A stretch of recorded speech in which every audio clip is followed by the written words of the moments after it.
Hermanos, bienvenidos para este tiempo de oración. Es una bendición estar juntos y vamos a meditar en unos pasajes del libro que estamos estudiando y que lo terminaremos de leer mañana. Esto es Ezequiel.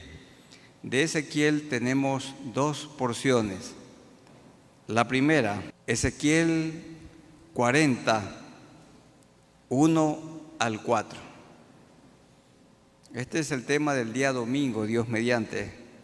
Vamos a meditar el día domingo, si el Señor no ha venido, desde el 40 hasta el 48, en el último mensaje del libro profético de Ezequiel. Vamos a leer Ezequiel 40, 1 al 4. Dice así: en el año 25 de nuestro cautiverio, que comenzó en el 605, al principio del año, a los 10 días del mes, a los 14 años después que la ciudad fue conquistada, en aquel mismo día vino sobre mí la mano de Jehová y me llevó allá. En visiones de Dios me llevó a la tierra de Israel y me puso sobre un monte muy alto, sobre el cual había un edificio parecido a una gran ciudad hacia la parte sur. Me llevó allí y he aquí un varón cuyo aspecto era como aspecto de bronce y tenía un cordel de lino en su mano y una caña de medir, y él estaba a la puerta. Y me habló aquel varón diciendo: Hijo de hombre, mira con tus ojos y oye con tus oídos, y pon tu corazón a todas las cosas que te muestro, porque para que yo te las mostrase has sido traído aquí. Cuenta todo lo que ves a la casa de Israel. Amén. El profeta se encontraba en Babilonia y la tierra de Jerusalén muy lejos. Y Dios lo llevó, dice el versículo 2, desde Babilonia, donde él estaba deportado, estaba cautivo, hasta Jerusalén. Para ese tiempo el templo ya estaba destruido, el templo que construyó Salomón. Y entonces le mostró, dice el versículo 2, lo llevó a la tierra de Israel y me puso sobre un monte muy alto, sobre el cual había un edificio parecido a una gran ciudad hacia la parte sur. Ya no estaba el templo de Jerusalén o el templo que construyó Salomón, según el diseño que le dio Dios, como lo explica Primero de Reyes y también el segundo libro de Crónicas claramente. Este se lo conoce como el tercer templo. El primer templo fue construido por Salomón como por el 950 a.C. Ese templo fue destruido entre el 605, 620 o 580 a.C. y fue reedificado por Zorobabel, un hombre que también ayudó a llevar el pueblo desde Babilonia a la tierra prometida, también con Esdras y Nehemías. Y ese templo permaneció hasta el tiempo de Jesús. Los macabeos, en el periodo intertestamentario entre Malaquías y Mateo, lo guardaron, pero siempre fue parcialmente destruido. Entonces Herodes, llamado el Grande, lo reconstruyó, lo remodeló e hizo un edificio espléndido. Entonces, ese templo reconstruido por Zorobabel y ampliado, reconstruido también por Herodes, se lo conoce como el segundo templo. Y este que comienza en el capítulo 40 hasta el capítulo 48, se lo conoce también como el tercer templo. Difícil es decir cuándo este templo va a ser construido o si acaso ya fue construido. Algunos hablan de un templo espiritual, que los 8 capítulos se refiere, porque nosotros somos hoy templo del Espíritu Santo. Pero hermanos queridos, no hay duda que esto será un templo literal. Literal significa que ciertamente será construido en el tiempo del fin. Difícil, no nos dice en qué tiempo, puede ser antes de la gran tribulación o durante la gran tribulación, porque es un templo en el que habrán sacrificios. Y ya no se necesitan sacrificios porque Cristo, el Cordero de Dios, murió por nosotros en la cruz y estos ya no son necesarios, como claramente lo dice el libro de Hebreos. Queremos fijarnos en el versículo 4. El varón que le mostró esta visión, este varón enviado por Dios, le dijo en el verso 4: Hijo de hombre, mira con tus ojos y oye con tus oídos, y pon tu corazón a todas las cosas que te muestro. Le está diciendo, ten mucho cuidado en lo que ves, en lo que vas a escribir, porque las medidas del templo que te voy a dar son exactas. No puedes aumentar nada ni quitar nada. Recuerdan, en el estudio bíblico estábamos diciendo que aquí en nuestra ciudad los hermanos, cuando van a hacer una casa, contratan a un arquitecto para que les haga un plano, o un ingeniero civil, y el municipio se los aprueba, pero luego los dueños de esa construcción la hacen fielmente como fue aprobada. No, porque no hay una supervisión final. En los países europeos, el que presenta un plano y se lo aprueba, le vigilan que lo haga exactamente como está en el plano. Y yo sí creo que es conveniente que una construcción se ciña al plano. Dios nos dio este templo y un arquitecto lo diseñó. Después de varias reuniones, muchas reuniones, en el papel se edifican paredes y se tumban en el papel. Pero una vez que hubo el plano, se lo ejecutó como estaba planificado. Eso es lo que está diciendo el Señor en el versículo 4. Háganlo como yo ordeno.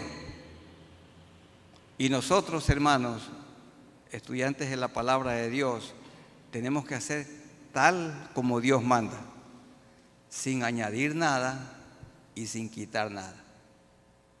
Miren el pecado de Eva, ¿cuál fue? Que Eva añadió.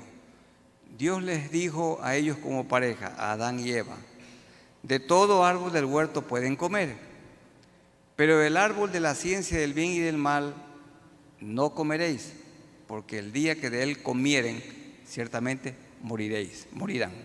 Y murieron físicamente y espiritualmente.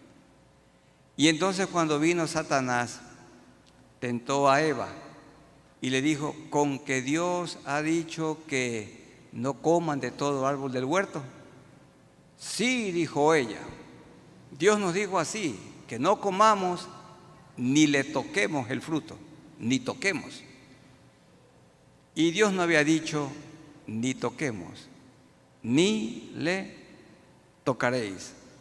Eva añadió 3 palabras. Y a veces también algún texto le quitamos 3 palabras. Y lo que dice Dios en el verso 4 es: no le quiten nada, ni le aumenten nada.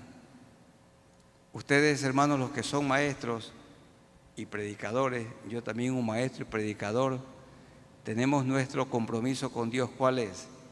Decir lo que dice el texto, sin quitar, sin añadir. Jesús dijo: ni una jota, ni una tilde. Volvamos a leer el verso 4. Y me habló aquel varón diciendo: hijo de hombre, sean minuciosos. Mira con tus ojos y oye con tus oídos, y pon tu corazón a todas las cosas que te muestro, porque para que yo te las mostrase has sido traído aquí. Cuenta todo lo que ves a la casa de Israel. Escríbelo y cuéntalo, tal como yo te voy a dictar. Los maestros antiguos, recuerdo en el colegio, dictaban y la materia se la sabían de memoria. Y mientras caminaban por en medio de los estudiantes, ellos dictaban la materia. Y nos ponían 20 a los que copiábamos fielmente lo que él dictaba, sin añadir y sin quitar. Luego ya se enseña que esto de dictar la gente no aprende nada, pero bueno, yo sí aprendí. A mí me gustaba que me dicten la materia y me agradaba ir copiando fielmente lo que el maestro dictaba. Y luego venía el examen, que era el fruto de estas cosas que ellos habían enseñado con fidelidad. No se podía añadir ni se podía quitar. Bien, entonces vamos dándole gracias al Señor y oremos porque hoy nosotros somos el templo y por este templo que se construirá en el tiempo del fin, eso es lo que podemos informar, decir, y Dios le dio medidas a Ezequiel y él tenía que ser minucioso, exacto, como nosotros tenemos que ser con su palabra. Oremos a Dios. Amado Dios, ha sido una hermosa experiencia estudiar el libro de Ezequiel y culmina este libro profético con un diseño que tú le diste, el diseño de un templo que no será un templo como el que construyó Salomón o el que reconstruyó Zorobabel y luego también Herodes el Grande. Es un templo diferente, porque dice el versículo 2 que es un templo, un edificio parecido a una gran ciudad. Y sabemos, Señor, que este templo se construirá en el tiempo del fin. Y ahí habla de volver a los sacrificios, porque el pueblo judío de hoy, no conoce al Señor. Pero también en el tiempo del fin, sus ojos espirituales serán abiertos. Y al que no reconocen hoy como su Mesías prometido, como su Salvador, lo reconocerán. Al que nosotros conocemos como nuestro Salvador, ellos no lo conocen. Siguen esperando equivocadamente a su Mesías. Y el Mesías ya vino. Y hoy está entre nosotros en la persona del Espíritu Santo. Tú querías que el profeta y sacerdote Ezequiel fuera muy cuidadoso, muy pulcro, muy veraz. Él tenía que tomar nota de lo que tú le dictabas, de las medidas que les dabas, sin aumentar nada, sin quitar nada. Así también nosotros, al estudiar tu palabra, no le debemos añadir una jota a tu palabra, ni una tilde, ni quitársela. Ayúdanos, Señor, para que seamos fieles. No hay nada más hermoso como abrir la Biblia y con la guía de tu Santo Espíritu como maestro, explicarla, predicarla, compartirla. Esto tú quieres que hagamos, porque la palabra edifica. Y ayúdanos, Señor, que en todos los actos de nuestra vida seamos cuidadosos, que hagamos conforme a la palabra que hemos dicho o conforme a las instrucciones que nos han dado. Que cuando con alguien nos envíen un recado, un mensaje, no le aumentemos nada ni le quitemos nada. Que los cónyuges se hablen y digan siempre la verdad, sin aumentar nada y sin quitar nada. Que cuando los hijos hablen con sus padres, hablen solamente la verdad. Y cuando los padres hablemos de nuestra vida pasada, no les exageremos nada. No digamos que nuestros tiempos fueron mejores, porque dice la Biblia que nunca de esto hablaremos con sabiduría. Que les digamos a ellos la verdad.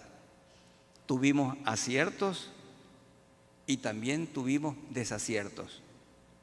Tuvimos grandes victorias en el pasado, pero también derrotas. Que les contemos, Señor, los momentos en que vivimos en santidad y también cuando claudicamos, para que ellos piensen de nosotros con propiedad. Ayúdanos, Señor. Tú quieres entonces que seamos fieles. Como dice el verso 4, tú le dijiste a Ezequiel: pon tu corazón a las cosas que te muestro. Que seas fiel en escribir lo que oyes. Presta atención, que así lo hagamos siempre nosotros en este tiempo del fin que estamos viviendo. En el nombre de Jesús. Amén. Vamos a leer del capítulo 43.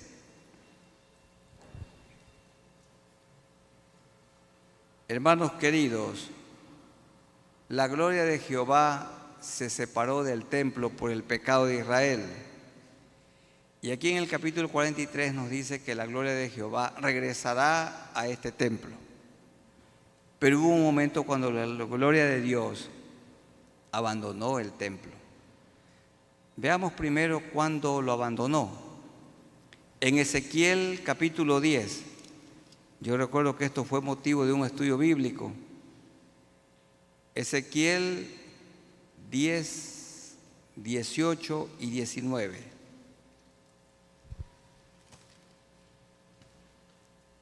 Dice Ezequiel 10, 18 y 19, todo ese capítulo habla de ese tema. Fue triste esto. Ezequiel 10, 18 y 19. Entonces la gloria de Jehová se elevó, salió de encima del umbral de la casa, del templo, y se puso sobre los querubines. Y alzando los querubines sus alas, se levantaron. La gloria de Dios salió. Se levantaron de la tierra delante de mis ojos. Qué pena. Esto fue muy triste. La gloria de Dios, la presencia de Dios abandonó el templo, el lugar santísimo. Cuando ellos salieron, también las ruedas se alzaron al lado de ellos, en la visión que tuvo Ezequiel, y se pararon a la entrada de la puerta oriental de la casa de Jehová, y la gloria del Dios de Israel estaba por encima sobre ellos. La gloria de Dios, dice el capítulo 10, abandonó la casa de Dios, el templo. Hoy la gloria de Dios no abandona nuestra vida. El Espíritu Santo no se va, pero cuando pecamos, el Espíritu Santo de Dios gime, llora, se contriste, pero no se va. En el Antiguo Testamento el Espíritu Santo venía a las personas y se iba. Se dice que el Espíritu Santo vino sobre Sansón y con una quijada mató a 1000 enemigos. Y el Espíritu Santo vino sobre Sansón y se echó las puertas de la ciudad encima. Y así se dice, de los jueces también. Venía el Espíritu y se iba. Hoy vino a nosotros y se queda. Pero cuando hacemos algo malo, llora. El Espíritu Santo gime. Y esto es lo que pasó en Ezequiel 10. Pero Ezequiel mismo dice que cuando se construye este templo, que está descrito en los capítulos 40 hasta el 48, la gloria de Dios volverá. Vamos a leer esto en el 43, 1 en adelante. Me llevó luego a la puerta que mira hacia el oriente. Y aquí que la gloria del Dios de Israel que venía del oriente no estaba en el templo cuando se lo construya. y su sonido era como el sonido de muchas aguas, y la tierra resplandecía a causa de su gloria. Y el aspecto de lo que vi era como una visión, como aquella visión que viene cuando viene para destruir la ciudad. Y las visiones eran como la visión que vi junto al río Quebar, y me postré sobre mi rostro. Y la gloria de Jehová, ahí está la palabra clave, entró, vino. Cuando una persona que ha pecado confiesa sus pecados, se arrepiente de sus maldades, Cristo lo perdona, lo limpia, y el Espíritu entra a vivir en él o en ella. Y el Espíritu Santo que vive dentro de nosotros no nos deja pecar. A este templo, con las medidas exactas que Dios le dio a Ezequiel, que tendrá la forma de una ciudad, la gloria de Dios vendrá, dice el verso 4, y la gloria de Jehová entró en la casa por la vía de la puerta que daba al oriente. Y por esa puerta en el templo reconstruido por Herodes entró Jesús, por la puerta oriental. Estuvo cerrada, solo él ingresó por allí. Y aquí sigue hablando de esa puerta oriental. Y me alzó el Espíritu y me llevó al atrio interior, y he aquí que la gloria de Jehová llenó, ¿qué cosa? La casa. Ese templo majestuoso que Dios se lo mostró a Ezequiel en su visión. Si notan, por el pecado la gloria de Dios abandonó el templo. Y cuando el pueblo se vuelva a Dios, la gloria de Dios vendrá otra vez al templo. El Espíritu ya vino a nosotros y no nos abandona, pero sí gime, llora y se entristece cuando pecamos. Vamos a buscar, hermanos, en 1 Corintios, el capítulo 6. 1 Corintios está después de Romanos. En el Nuevo Testamento es Mateo, Marcos, Lucas y Juan. Viene Hechos, Romanos, ahí viene 1 Corintios. 1 Corintios, capítulo 6, versículos 18 al 20. Ahí está principalmente para los que son solteros y los jóvenes de manera especial. 1 Corintios 6, 18. Huid de la fornicación. Es un pecado sexual. Fornicación es porneia, de ahí viene la palabra pornografía. Huid de la inmoralidad sexual. Ahí está diciendo que los jóvenes, los niños, todos los solteros deben guardarse en pureza y vírgenes hasta el matrimonio. Huyan de la fornicación. Los casados del adulterio. Cualquier otro pecado que el hombre cometa está fuera del cuerpo, mas el que fornica contra su propio cuerpo peca. Dijo Jesús que el que se une a una prostituta, una carne es con ella. Y eso es una vergüenza, súper triste. 19. ¿O ignoráis que vuestro cuerpo es templo del Espíritu Santo, el cual está en vosotros, el cual tenéis de Dios, y que no sois vuestros? ¿Se dan cuenta? El Espíritu de Dios vive en nosotros y ahora el cuerpo es el templo. Entonces, no es que una persona cuida su cuerpo para impresionar a otros, o porque una mujer quiere conseguir un hombre, porque un hombre quiere conseguir una mujer. En el caso del creyente no es así. El cuerpo humano hay que cuidarlo porque es templo, donde Cristo habita. Como aquí habita Cristo, por eso es que este cuerpo no lo emborrachamos, no fumamos droga, este cuerpo tampoco no le hacemos tatuajes, no le hacemos nada. Bueno, hay personas que hoy se operan por todos lados. El cuerpo es templo del Espíritu Santo. Y a cada uno Dios lo ama tal como es. Y cuando resucitemos con el cuerpo glorificado, nos vamos a aparecer. El que se hizo una cirugía acá, cuando resucite, será como antes de la cirugía. Pero claro, con un cuerpo inmortal. El cuerpo es templo del Espíritu Santo. Por eso es que nosotros los creyentes no fumamos tabaco, porque el tabaco es destructivo para la salud. Y este cuerpo no es para fornicar, este cuerpo no es para adulterar, este cuerpo no es para mirar pornografía, también este cuerpo hay que hacerlo descansar. Este cuerpo no es para comer en exceso, ni tampoco para no comer, para ponerse flaquillo con el palo de la escoba. ¿No? Este cuerpo hay que cuidarlo, alimentarlo, hacerlo descansar. También el cuerpo hay que ejercitarlo. ¿Por qué? Por un motivo importante. ¿Cuál es este? Templo del Espíritu Santo de Dios. Permítanme, hermanos, una pregunta. ¿Ustedes son conscientes que son templos del Espíritu Santo?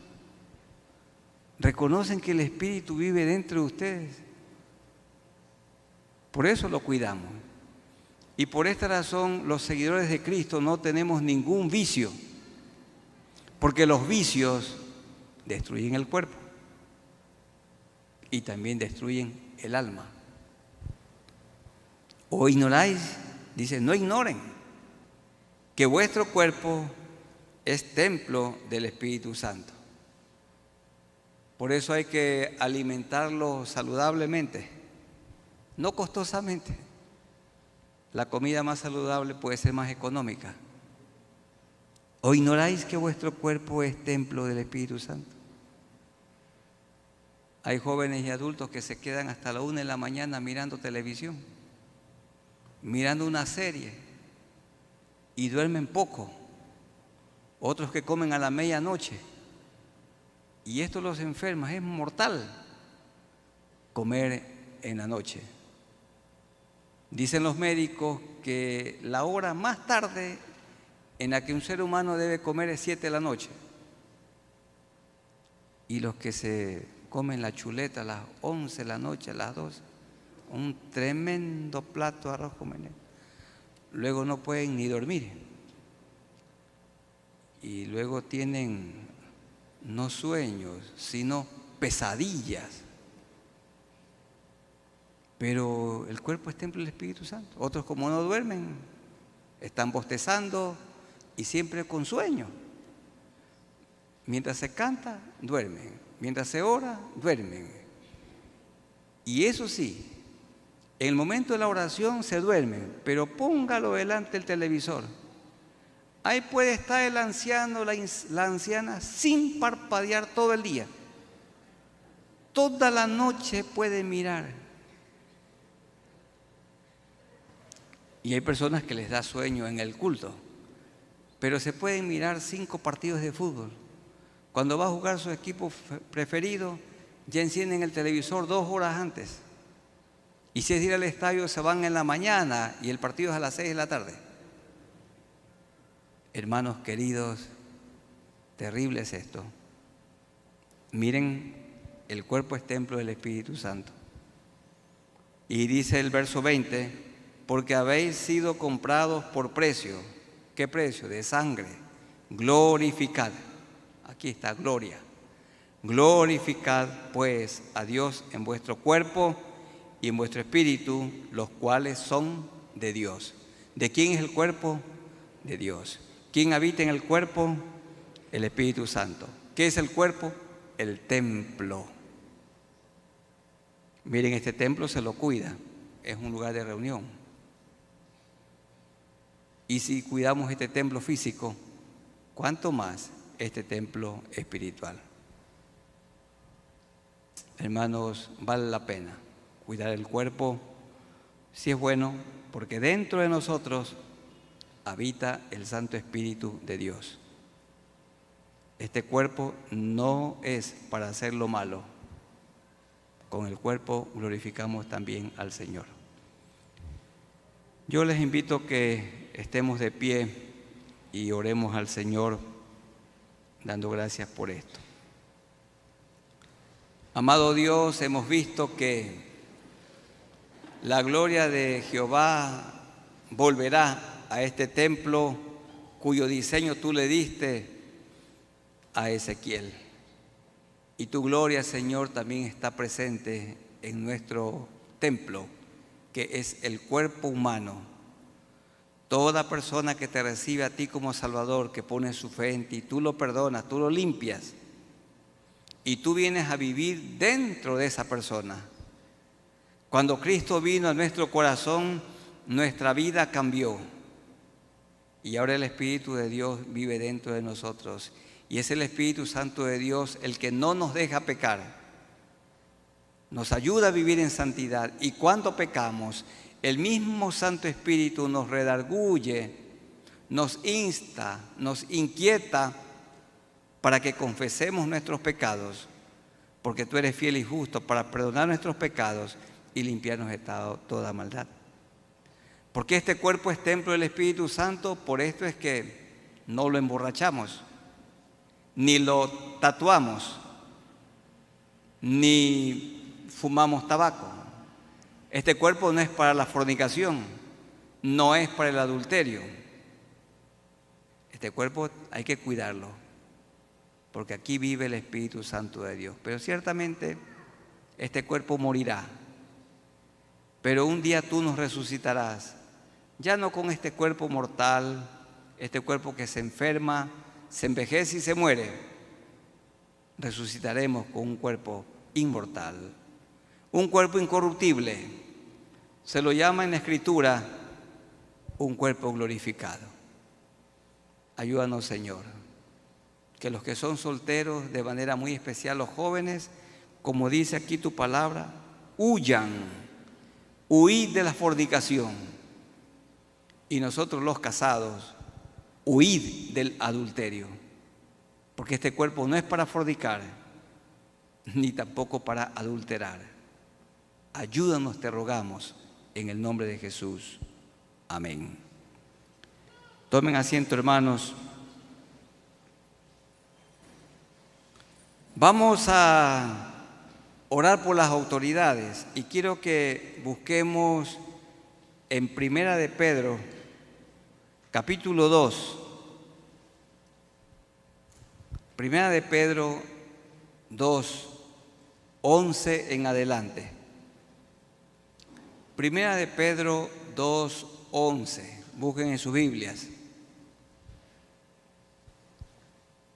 Primera de Pedro 2, 11 dice así: Amados, yo os ruego como a extranjeros y peregrinos que os abstengáis de los deseos carnales que batallan contra el alma, manteniendo buena vuestra manera de vivir entre los gentiles. Es decir, tenemos que vivir como expatriados, para que en lo que murmuran de vosotros como de malhechores, glorifiquen a Dios en el día de la visitación al considerar vuestras buenas obras. Por causa del Señor, someteos a toda institución humana. Ahora que venía para este tiempo de oración, ya hay una campaña política y a buena hora salí más temprano de lo que generalmente vengo.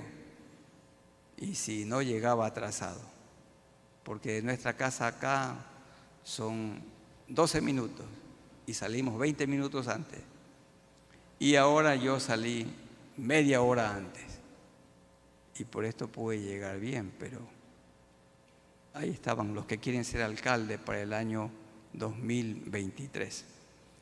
Dice aquí: someteos a toda institución humana, ya sea al rey, el rey es el presidente de la república, como a superior, Ya los gobernadores de la provincia, a los que son parte de la Asamblea Nacional, alcaldes, prefectos, como por él enviados para castigo de los malhechores y alabanza de los que hacen bien. Porque esta es la voluntad de Dios, que haciendo bien, nosotros los creyentes, haciendo bien es paguemos nuestros impuestos, no cometamos ninguna falta, haciendo bien, hagáis callar la ignorancia de los hombres insensatos que hablan mal de nosotros, pero nosotros tenemos que ser cumplidos. Como libres, pero no como los que tienen la libertad como pretexto para hacer lo malo. La libertad se convierte en libertinaje. Somos libres para hacer lo que debemos. No somos libres para hacer lo que queremos. Los que no conocen a Dios hacen lo que les da la gana. Nosotros lo que a Dios le agrada. Somos libres para hacer lo que debemos, no lo que queremos. Pero no como los que tienen la libertad como pretexto para hacer lo malo, sino como siervos de Dios. Y Pedro está escribiendo cuando Nerón César, el peor gobernante que tuvo Roma, y probablemente uno de los peores gobernantes que el mundo ha conocido.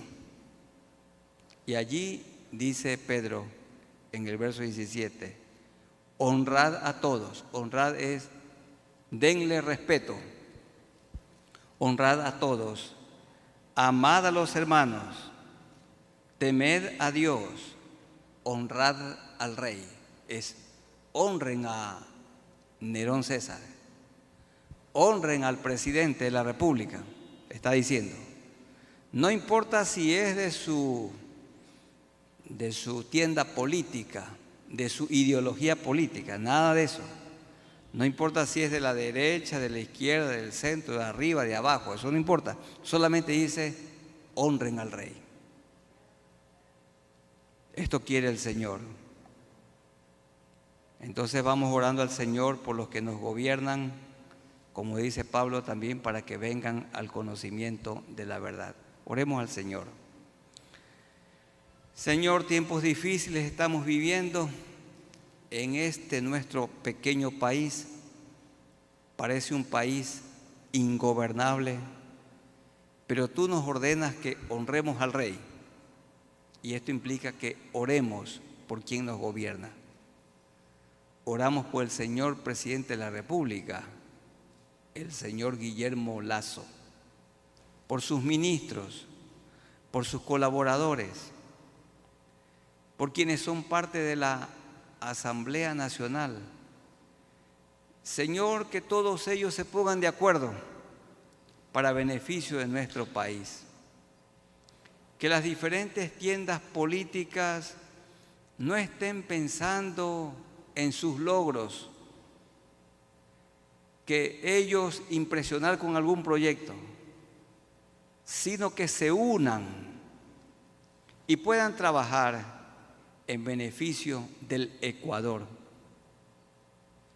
Al ser elegidos como asambleístas, cada uno debe retirarse su camiseta política y trabajar solamente para que la situación en el Ecuador mejore, su situación integral. Oramos, Señor, para que tengas misericordia. Mira, Señor, cómo aumenta el robo, el sicariato, la estafa, la mafia, el tráfico, por todos lados, el irrespeto a las leyes de tránsito, el irrespeto a las autoridades. Ten misericordia de nosotros. ¿Cuál es nuestra parte? Orar y formar una nueva generación. Señor, ayúdanos a levantar una nueva generación de jóvenes, trabajar con los jóvenes y con los niños, para que ellos sean diferentes, para que te conozcan a ti, te amen a ti, porque el amor no le hace mal al prójimo. Si nos amáramos entre nosotros, no nos haríamos daño. El que ama a su prójimo no lo asalta. El que ama a su prójimo no lo mata. El que ama a su prójimo no lo calumnia. El que ama a su prójimo no le roba, no lo estafa. El que ama a su prójimo no habla mal de él, no lo calumnia. ¿Y por qué hay tanto mal? Porque no se tiene amor para con el prójimo. Y toda la Biblia se resume en ama a Dios y ama al prójimo. Hay hombres que no pueden ni amar a su prójimo más cercano, que es su mujer. Y mujeres que no aman a su prójimo más cercano, su marido. Señor, el amor verdadero no le hace mal al prójimo. Por esto oramos por nuestro país. El gobierno tiene que hacer su parte, pero nosotros como pueblo cristiano, como discípulos de Cristo, nos toca hacer nuestra parte. Y nuestra parte es orar, nuestra parte es predicar y formar a Cristo de manera muy especial en los niños y en los jóvenes, en los padres de familia, para que puedan criar bien a sus hijos, porque de ningún hogar honorable salen delincuentes, hijos delincuentes, no. En el hogar donde se enseña el temor a Dios y donde los hijos tienen a Cristo en sus corazones, entonces, Señor, esos hijos y esos jóvenes y esos ciudadanos serán ciudadanos diferentes. Otra cosa sería todo país en el mundo si tuviéramos temor de ti. Pero tristemente, pocos te amamos, pocos tenemos temor de ti, pocos te conocemos y te obedecemos. Ayúdanos, Señor, para que prediquemos el Evangelio de salvación, el Evangelio del Señor Jesucristo. Que el gobierno cumpla con su parte y nosotros cumplamos con la nuestra, porque tú siempre cumples con tu parte. Te amamos, Señor, gracias porque escuchas nuestro clamor, en el nombre de Jesús. Amén. Y el último pasaje, Mateo capítulo 8. Ahí vamos a tener luego un tiempo en grupos pequeños. Mateo capítulo 8. Vamos a leer los versículos 1 al 4 de Mateo 8. Mateo 8, 1 al 4.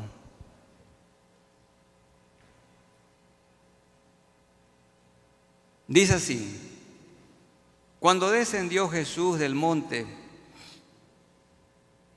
le seguía mucha gente, y aquí vino un leproso y se postró ante él diciendo: Señor, si quieres puedes limpiarme, si quieres. La lepra era una enfermedad incurable, terrible. La carne del cuerpo se caía por pedazos.